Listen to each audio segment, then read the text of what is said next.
Étude du mouvement d'un système oscillant. Définition. Un système oscillant est un système qui effectue un mouvement d'aller-retour de part et d'autre de sa position d'équilibre après excitation extérieure. Une oscillation est un aller-retour autour de la position d'équilibre. Voici un exemple. On a un ressort attaché à un solide. Le système ici oscillant est horizontal. Il est posé sur un banc à coussin d'air pour négliger les frottements. On fixe le solide S à un ressort horizontal, aspire non jointive, de masse négligeable et de constante de raideur K. À l'équilibre, le centre d'inertie G coïncide avec l'origine de repère OI, ici vous voyez sur la figure, lié à la Terre, considéré comme repère galiléen.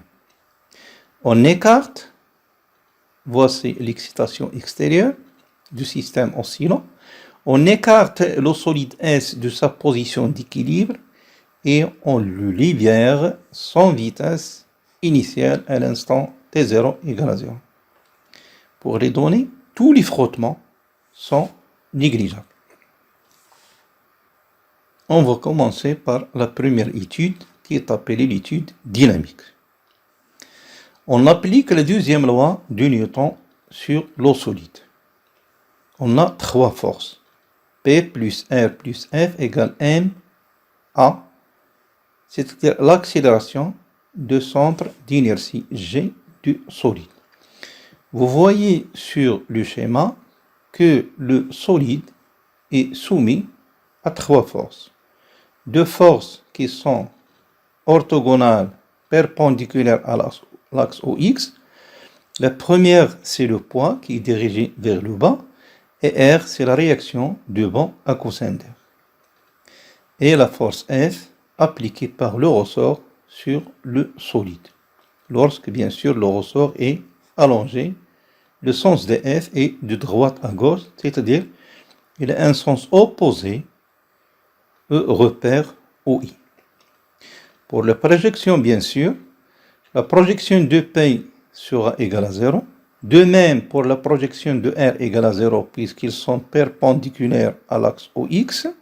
Pour la projection de F, puisqu'il a un sens opposé à l'axe OX, donc sa projection sera égale à moins F.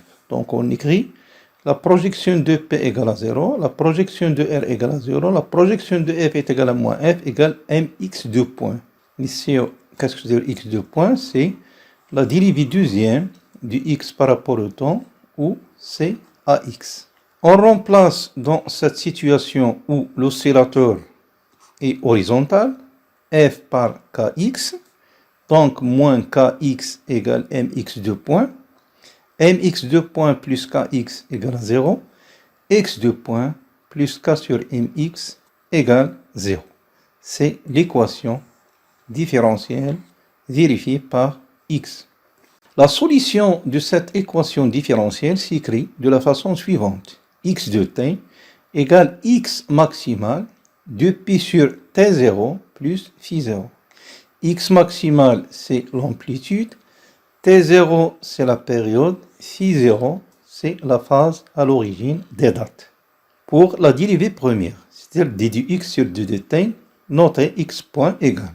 C'est moins x maximal du pi sur t0, sinus du pi sur t0t plus phi0. Pour la dérivée deuxième ou la dérivée seconde, qui est d carré x sur dt carré, notez x de point est égal moins x maximal 4 pi carré sur t0 carré fois cosinus du pi sur t0t plus phi0. Voyons, ici on a x maximal multiplié par le cosinus du pi sur t0t plus phi 0, c'est x. Donc x de point sera égal moins 4 pi carré sur t0 carré, x. D'où x de point plus 4 pi carré sur t0 carré x égale à 0. c'est la deuxième forme de l'équation différentielle. Donc, on avait la première forme de l'équation différentielle x2 point plus k sur mx égale à 0. Et on a x2 point plus 4pi carré sur t0 carré x égale à 0. D'où 4pi carré sur t0 au carré sera égal à k sur m. C'est-à-dire t0 carré égale 4pi carré m sur k, c'est-à-dire t0 égale 2pi racine carrée de m sur k. Notons que la période propre de ce mouvement rectiligne sinusoïdal sera fonction de m, la masse du solide, et k, la raideur de ressort. Pour déterminer graphiquement la valeur de l'amplitude ou la valeur du x maximal, exploitons cette courbe. La valeur du x maximal, on va la compter de x égale à 0 jusqu'à la plus grande valeur du x qui était 6 cm. Faites faire attention aux unités. Pour la période propre, on va compter de la valeur 0 sur l'axe de temps jusqu'à le premier pic, jusqu'à le premier sommet. Donc on va trouver que T0 égale 0,4 secondes. Il faut faire toujours attention aux unités ici, secondes. Pour la phase à l'origine de temps, phi 0, l'équation horaire du mouvement était x de t égale x maximal cosinus 2pi sur t0t plus phi 0. Lorsque t prend la valeur 0, c'est-à-dire à l'origine de temps, on aura x à l'instant t égale à 0 égale x maximal cosinus phi, puisque 0 fois 2pi sur t0 sera égal à 0. Donc cosinus phi est égal à x à l'instant t égale à 0 sur x maximal. En utilisant bien sûr la courbe, vous voyez que x à l'instant t égale à 0, c'est égal à 6 cm, ou c pour x maximal, on l'a déjà déterminé, est égal à 6 cm. Donc cosinus phi égale x max sur x max, 6 cm sur 6 cm est égal à 1, donc phi égale 0, ou phi 0 égale 0. C'est-à-dire, la phase à l'origine de temps est nulle. Passons à l'étude énergétique. On a trois types d'énergie, comme nous allons le voir. Pour l'énergie mécanique, c'est l'énergie cinétique plus l'énergie potentielle. On a deux types d'énergie potentielle. Énergie potentielle de pesanteur et on a une énergie potentielle élastique. On va choisir l'état où le ressort n'est pas déformé comme référence de l'énergie potentielle élastique. Ça, c'est pour le ressort. Et le plan horizontal contenant G comme état de référence de l'énergie potentielle de pesanteur EPP. Donc, l'énergie mécanique égale l'énergie cinétique à un instant T. Cette énergie cinétique est égale 1 demi mvx au carré. Ici, c'est la vitesse du solide. On a annulé l'énergie cinétique de ressort puisque sa masse est égale à 0. Plus l'énergie potentielle de pesanteur du système oscillant, plus l'énergie potentielle élastique à un instant. Pour l'énergie potentielle de pesanteur du système ici est égale à 0, il reste l'énergie potentielle élastique de ressort qui est égale à 1 demi k x au carré à un instant t.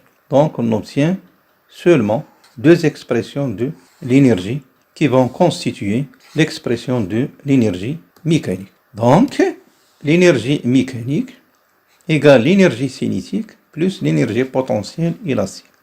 Avec l'énergie cinétique est égale à 1 demi mvx au carré et l'énergie potentielle élastique est égale à 1 demi k x au carré. Ici, on aura l'énergie mécanique égale 1 demi k x au carré plus 1 demi m vx au carré. C'est une relation très importante à retenir. Passons à l'exploitation de cette expression de l'énergie mécanique. On a l'énergie mécanique égale 1 demi kx carré plus 1 demi mvx au carré.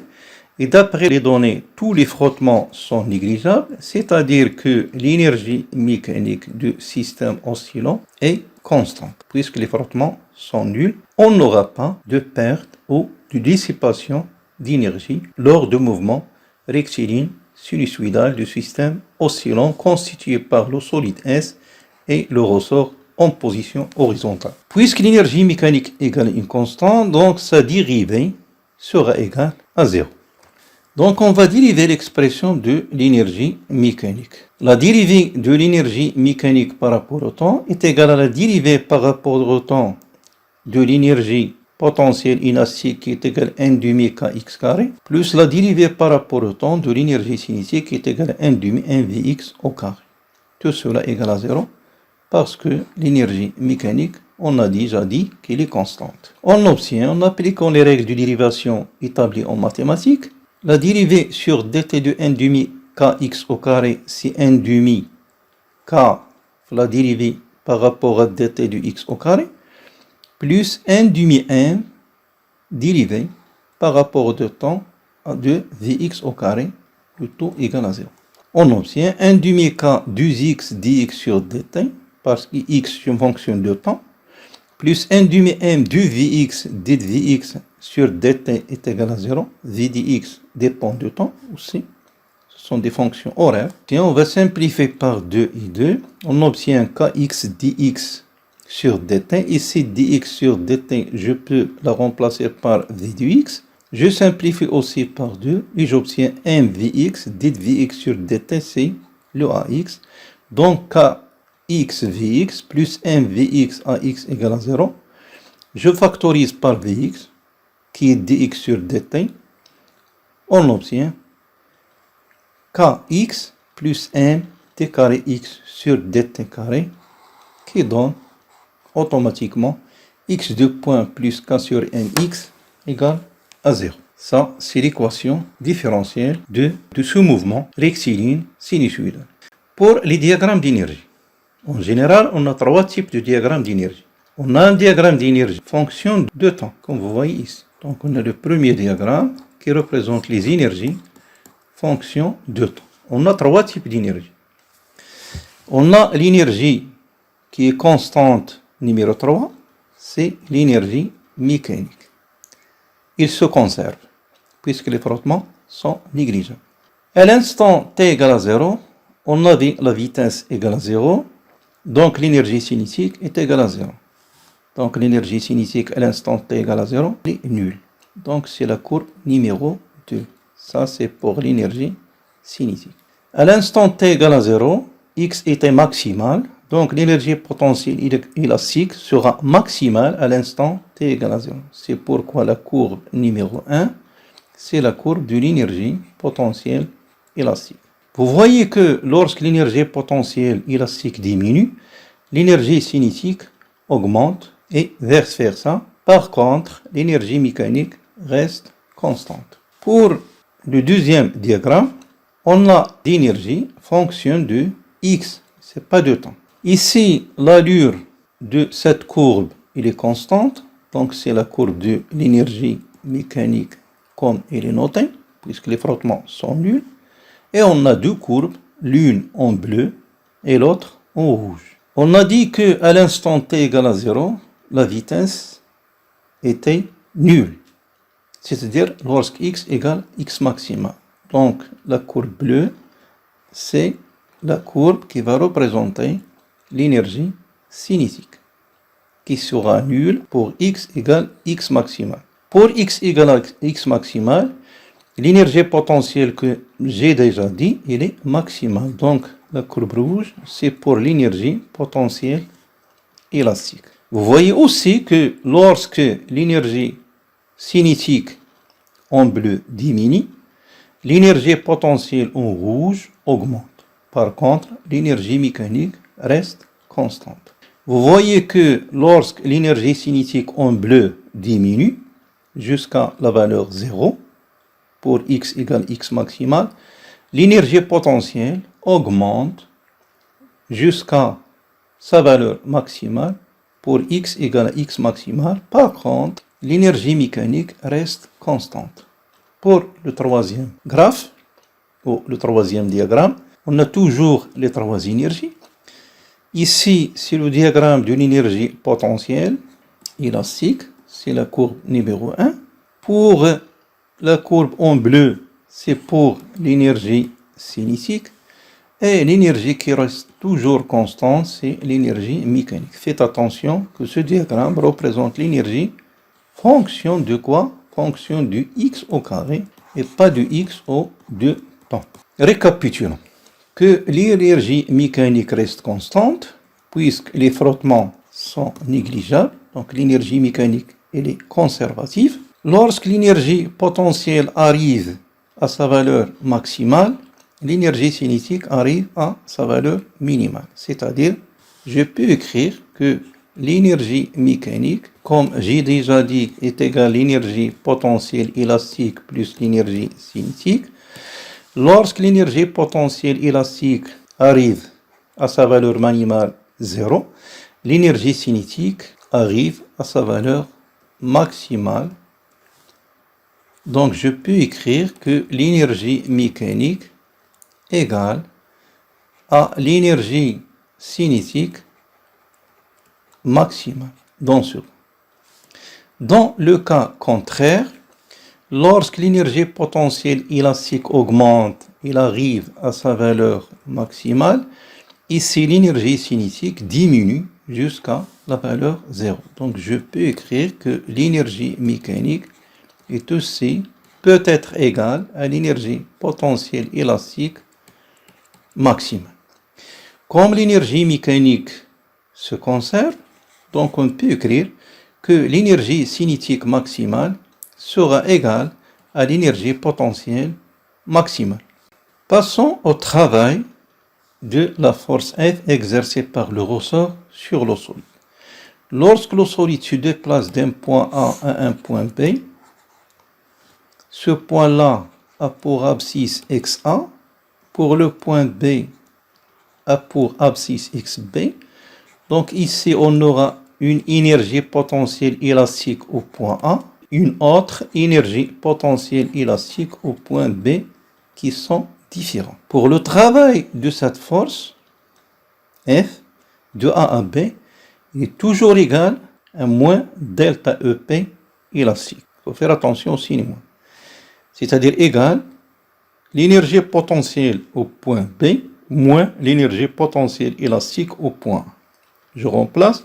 L'énergie potentielle élastique au point B, c'est 1 demi K XB au carré, moins 1 demi K X au carré.